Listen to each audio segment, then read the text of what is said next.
Սա հուսով եմ երևում է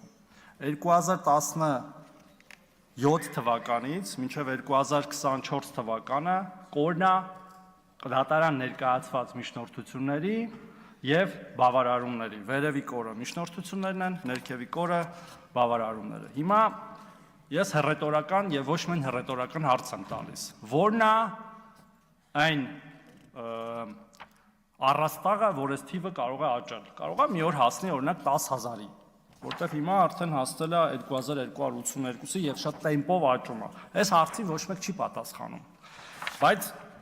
մյուս կողմից, որ ասում են, որ դե հանցավորության դեմ պայքար ենք իրականացնում, այդ դեպքում, հարգելի գործընկերներ, ինչի է մեր քրեակատարողական հիմնարկներում ապրիլի 1-ի դրությամբ ավելի քիչ դատապարտված մարդ, քան կալանավորված։ Արդյոք սա չի նշանակում, որ այս թվերը աշխատանքի իմիտացիա են պարզապես և ոչ թե իրական աշխատանք, որտև իրական աշխատանքը հանցանքը ապացուցելու մեջ է, ապացույցներ հավաքագրելու մեջ է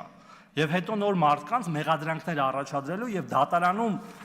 պնդելու այդ մեղադրանքը ու ստանալու մեղադրական դատավճիռներ։